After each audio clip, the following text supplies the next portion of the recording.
Esse aqui é o quadro Carteira Mirai, em que eu aporto R$ 500 por semana em uma carteira montada do absoluto zero.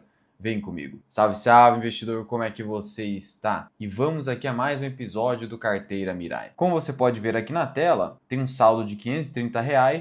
Nós mandamos toda segunda-feira R$ 500 para a corretora, a EQI, onde a gente está aportando essa carteira. Desse modo, já são quase R$ 13.000 aqui acumulados, em pouco mais de 20 episódios. A carteira ela é constituída por BB Seguridade no topo, afinal de contas a gente precisa priorizar uma empresa de dividendos. Suzano, por conta da oportunidade, em nossa visão. Asas 2154 é uma oportunidade, mas diante do último fato relevante relacionado a uma questão de governança, deixamos em quarentena. Banco ABC, que é uma ação interessante, um banco até que fora do radar do mercado financeiro. Há também a Klabin, mas a Suzano está mais descontada em nossa visão, mas aqui o risco é maior porque o dividendo é inferior. Odontoprev, a qual nós aportamos uma pequena quantidade e depois a ação acabou disparando por conta de uma reorganização societária promovida pelo Bradesco, que é o controlador da Odontoprev. Há também a PetroRio, que acabou disparando por conta da guerra no Oriente Médio. A Allied, a qual é bastante descontada, mas o varejo vem sofrendo e também os controladores estão agindo em desconformidade com os minoritários, vendendo ações enquanto essas ações estão em queda. Banco do Brasil, que foi um pequeno aporte, a empresa está descontada, mas a nossa visão hoje com o Banco do Brasil, já que você tem uma BB Seguridade com alto desconto, é só aportar em Banco do Brasil quando a margem de segurança está significativa, mais do que 25% em relação ao valor intrínseco, que na nossa visão seria de R$ 28. Vivara, que também foi outra oportunidade, e o BTC foi ali uma pequena posição em Bitcoin, que em conjunto aqui com essa posição de 7%, é uma posição grande, então a gente não vai aportar apesar da queda em Bitcoin. Enquanto ainda a gente tem ações, a gente precisa priorizar ativos que geram fluxo de caixa.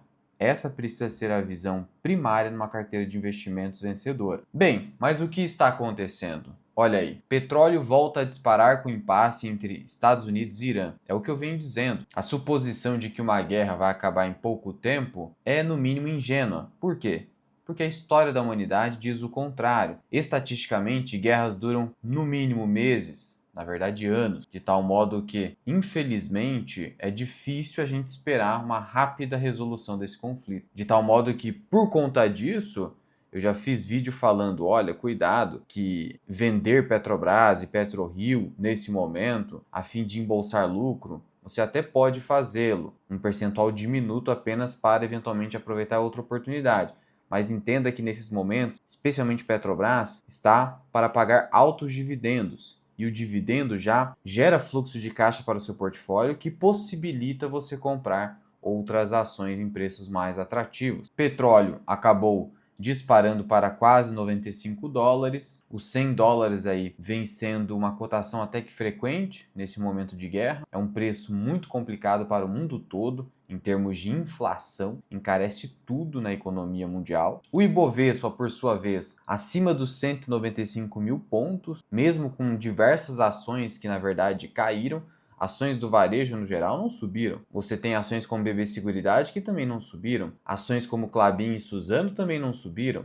Então você tem ali uma diversidade de ativos que não acompanharam a alta de Vale, de Petrobras e especialmente bancos e empresas do setor elétrico. Portanto, note que apesar de você ter uma alta de mais de 50% em apenas 12 meses, isso não significa que o mercado como um todo ficou caro. E que por conta disso você deveria fazer o quê? Não comprar mais se o seu asset allocation pede mais aportes. Ou se você tem um excesso de caixa, e aí você pode utilizar para isso. Salvo se as ações que estão disponíveis a bons preços, essas ações não fazem parte do seu escopo de aportes. Aí tudo bem. Aí você simplesmente vai alimentando o caixa, aguardando alguma outra ação da sua carteira. Mas também cuidado para não ser excessivamente conservador em preços teto, sob pena de você não aportar por muito tempo em bons ativos. Boletim Focus atualizado, jogou o câmbio para 5,30, mas você sabe, é preciso que o investidor brasileiro e na verdade qualquer outro investidor, mas especialmente o brasileiro, que ele siga o mantra que é: nunca tente prever a direção do câmbio, dos juros e da inflação. São variáveis completamente imprevisíveis. Até os maiores especialistas do mercado erram e erram feio. Então, tá aí dizendo o câmbio a 5,30? Você não sabe o que pode acontecer. Até porque existe um viés, que é um viés humano, de perpetuar uma situação presente para o futuro. Por que isso acontece? Porque a gente só tem informações do presente e do passado. E quando a gente está vivenciando a situação, ela ganha um peso enorme nos nossos julgamentos. Isso decorre do viés de disponibilidade, de recência. Aquilo que está na nossa memória recente ganha um peso enorme. Então, cuidado. Então, por exemplo, quando o dólar estava acima de R$ 6, o pessoal estava perpetuando o dólar acima de R$ 6 por muito tempo, porque a informação recente ganhou um peso enorme. Agora, pode ser a mesma coisa. No final, se a pessoa realmente é capaz de prever com alto grau de certeza, ela tem que agir de acordo com isso. Então, se a pessoa acha que o dólar vai subir forte, ela deveria apostar todas as fichas na alta do dólar. Se ela acha que vai cair forte, mesma coisa. Mas será que a pessoa que comenta sobre isso, ela está colocando a pele em risco? Sempre seja cético ao ouvir opiniões, mesmo de especialistas, ou especialmente dos especialistas. E no caso, então, mas a expectativa nesse momento seria de 5,30, Selic, uma alta expressiva. O pessoal jogou de 12,5 para 13. Eu venho falando de 13, mas posso estar completamente errado, porque qualquer tipo de previsão pode fazer com que você se torne piada, mas 13 parece um patamar mais razoável, olhando para a postura do Copom atualmente, que é uma postura cautelosa. IPCA para 4,8, será que vai bater 5? Fica difícil, né, de você cortar Selic com IPCA indo para 5%. A gente não sabe se essa guerra continuar por muito tempo, petróleo encarecendo tudo, e o último IPCA já mostrou que os dados de alimentos, transporte e outros ali de forma generalizada cresceram. Então a inflação já está batendo na nossa porta. Então a gente vive um cenário complicadíssimo de inflação por conta de questão geopolítica e taxa de juros elevada que infelizmente não cairá tanto quanto se pensava, apesar de a nossa dívida pública estar crescendo a passos largos. Nesse sentido, o dólar está a R$ 5 e a gente sabe que esse juro muito alto, bem como esse fluxo de capital estrangeiro massivo no Brasil e em outros emergentes, favorece esse dólar mais baixo. Além do fato de que a gente está vendendo bastante petróleo, e aí isso aí também ajuda a fazer com que o câmbio fique mais controlado. Só que, de novo, não tente prever, você não sabe o que pode acontecer. Eventualmente, o dólar poderia cair para R$ 4? Poderia. No histórico já tivemos queda de 50% do dólar em grandes ciclos. Ademais, se o mercado for super eficiente em precificação do dólar, ele poderia cair para R$ 4 se você considerar que o preço justo do dólar seria supostamente o índice Big Mac, que é publicado pela The Economist, que diz o seguinte, que você tem que avaliar o dólar de acordo com a paridade de compra de um Big Mac, que tem em vários países. E hoje, essa paridade diria para um dólar a R$ 4.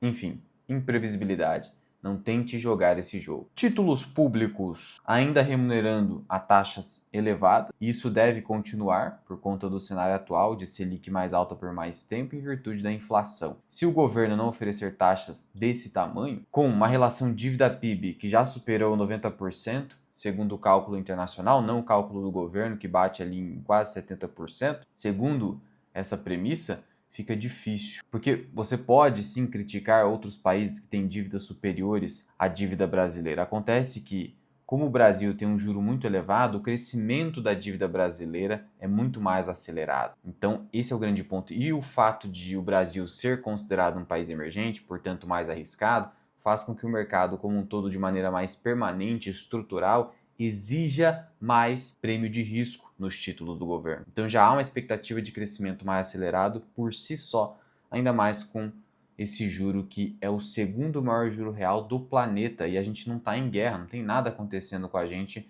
que seja excepcional. Então é um cenário preocupante e a economia já está sofrendo muito. É só você olhar em volta. As empresas do varejo faturando até um pouco mais, mas não lucrando, recuperações judiciais para todos os lados, dentro ou fora do agronegócio, está bastante difícil, a situação é bem desafiadora. Não à toa que, a princípio, O mercado financeiro está comprando apenas bons bancos que se saíram muito bem nesse momento, empresas do setor elétrico e do setor de saneamento que não sofrem diretamente com tudo isso, e outras empresas ali de endividamento mais baixo. Afora isso, você vai notar que não teve subida, sem falar que até mesmo boas empresas de alta qualidade, mas que possuem um alto endividamento, estão sofrendo, algumas delas. Mas enfim, esse é o cenário. Antes de passar aqui para algumas ações da carteira Mirai, só quero comentar aqui a respeito de um fato relevante da Sanepar, que até um membro da comunidade FMI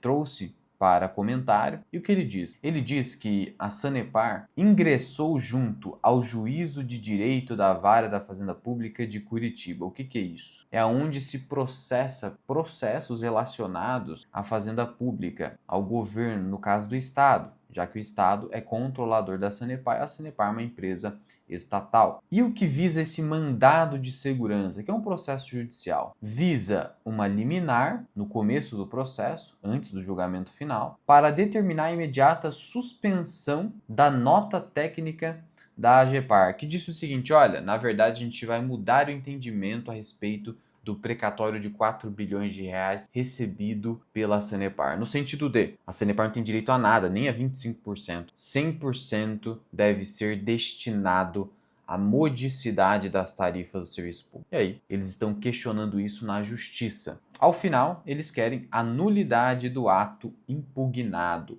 o ato questionado, que é essa nota técnica da AGEPAR. Agora, se você me perguntar se há uma alta probabilidade de vitória desse processo, sinceramente, eu penso que não. Porquanto a gente está falando de um caso que já há um precedente similar, e até no mesmo estado da federação do Paraná, que foi o caso da Copel, que também venceu um processo contra a União, recebendo ali um precatório, mas esse precatório, ainda que de forma indireta, precisou ser revertido em redução tarifária, porque se entendeu que o encargo fiscal, efetivamente, o contribuinte de fato foi o usuário do serviço público. Por mais que o contribuinte de direito seja a entidade, no caso, Copel, naquele caso, e agora a Sanepar. Por mais que a Sanepar tenha direito ao resultado financeiro desse dinheiro que está aplicado, os juros, afora isso, fica difícil de você atacar esse precedente. Então, claro que como acionista de Sanepar, na minha carteira principal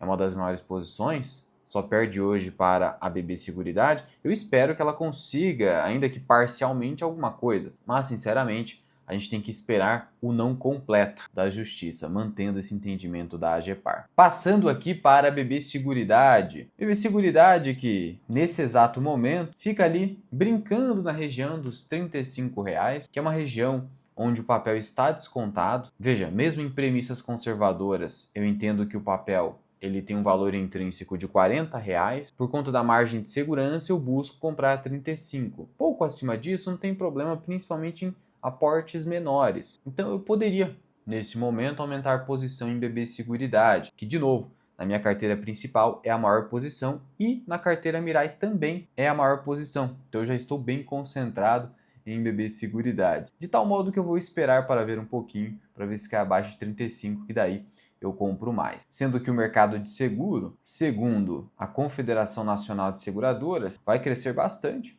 5,7% no ano, é um crescimento bem acima do PIB, então é interessante. Mas a gente viu que BB Seguridade, segundo os últimos números, deve crescer de maneira mista, com resultados fracos, até por isso que o mercado está pessimista com a BB Seguridade. Enfim, pela filosofia do contrário investing, propagada pelo Warren Buffett, a gente precisa aproveitar destes momentos para comprar barato. Por quê? A hora que a empresa se recuperar, o Banco do Brasil se recuperar e tudo começar a encaminhar, dificilmente a gente vai conseguir comprar com o pessimismo incutido no preço da ação. Então lhe resta basicamente ter coragem de comprar nesses momentos. Mas obviamente que essa coragem não é simplesmente burrice, precisa ser uma coragem aliada a fundamentos econômicos de longo prazo, com base especialmente no histórico da empresa, na governança, na rentabilidade, tudo aquilo que a gente traz com detalhes aqui e especialmente na comunidade FMI, onde a gente traz relatórios de análise a cada trimestre, quando os resultados são publicados, e a nossa planilha de valor intrínseco, e ainda por cima você tem acesso ao meu curso Formação Bira Invest. Se quiser conhecer, o link está na descrição. Cabe ainda tratar da Suzano, que é uma das maiores posições, é a segunda maior posição. Abaixo de R$ 50 eu entendo que há uma margem de segurança interessante, especialmente até 48,50, que bate ali na minha margem de segurança perfeita de 25% em relação ao valor intrínseco. Então, como está abaixo de 48, caberia aporte. Por outro lado,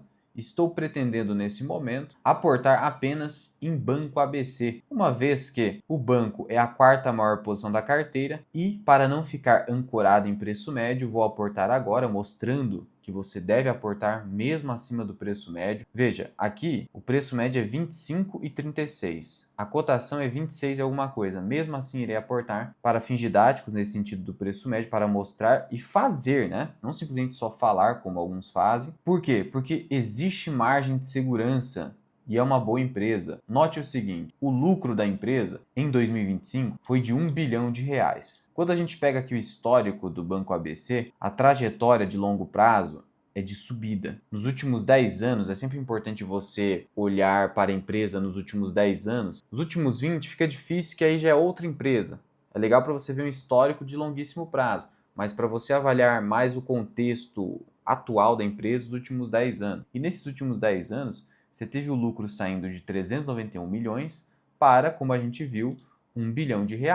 Em 10 anos, então, a empresa cresceu aí uma taxa interessante. Significa dizer que ela cresceu seu lucro mais de 150%, a uma taxa de quase 10% ao ano. Esse crescimento consistente ao longo do tempo é raro nas empresas brasileiras. Você cresceu o lucro a uma taxa de quase 10%, crescer acima de 7% já é muito bacana. Então, quase 10%, melhor ainda. Contudo, o crescimento em relação a 2024 foi de apenas 3%. E aí você tem algumas maneiras de estimar o lucro líquido para 2026, ainda mais num ambiente de muita inadimplência. Primeiro, você, de maneira conservadora, poderia estimar apenas um crescimento de 3%, como foi no ano passado, crescimento bem pequenininho. Você pode se basear no crescimento histórico de 9%, aí você tem uma projeção mais otimista. Ou você pode ficar no meio do caminho, que seria o seguinte, que aí você pode até projetar para os próximos anos, em que você pega o payout histórico da empresa, você tem esse histórico aqui no Investidor 10, o payout atual está em 60%,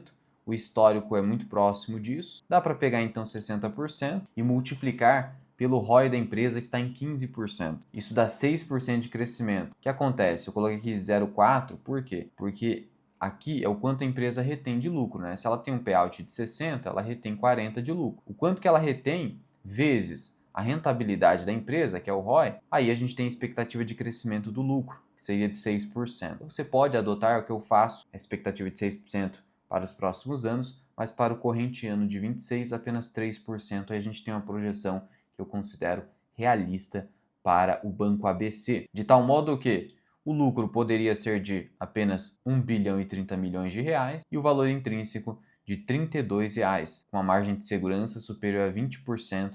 É uma boa companhia, uma margem de segurança de 15% já seria suficiente. E olha que a gente está adotando a projeção aqui relativamente conservadora e a taxa de desconto é alta, de 15%. Portanto, para não dividir o nosso aporte nesse mês, ele será concentrado no Banco ABC. Portanto, aqui na EQI, parceira do canal, eu vou aqui em Home Broker, veja que a carteira hoje está no 0 a 0, saldo 530. Vamos aqui, ó, aproveitar a queda da ação também, né? Caindo 1%. Só lembrando que eu compro no fracionário aqui, pela limitação de capital semanal, ABCB4F. Vou comprar aqui 19 ações, o que dá um pouquinho a mais de R$ 500. Continuar, ordem registrada, executou a 26,45, fechou acima do nosso preço médio. Agora vai ser uma das maiores posições na carteira. Aí no próximo aporte a gente redireciona conforme o contexto ali. De novo, investimento é circunstancial, porque o preço importa e importa muito, além de como está evoluindo a sua carteira de investimento. Lembrando que esse quadro tem uma playlist aqui, Carteira Mirai, é pública, é só você acompanhar. Por fim, lembrando que a gente utiliza a EQI, que é sócia do BTG Pactual, é a corretora que a gente está usando aqui. Para abrir conta, eu vou deixar o link na descrição e tem QR Code na tela também. Por fim, eu quero entender a sua postura, o que você está fazendo agora. Se tiver alguma dúvida, é só deixar aqui nos comentários e eu te vejo no próximo vídeo. Fui!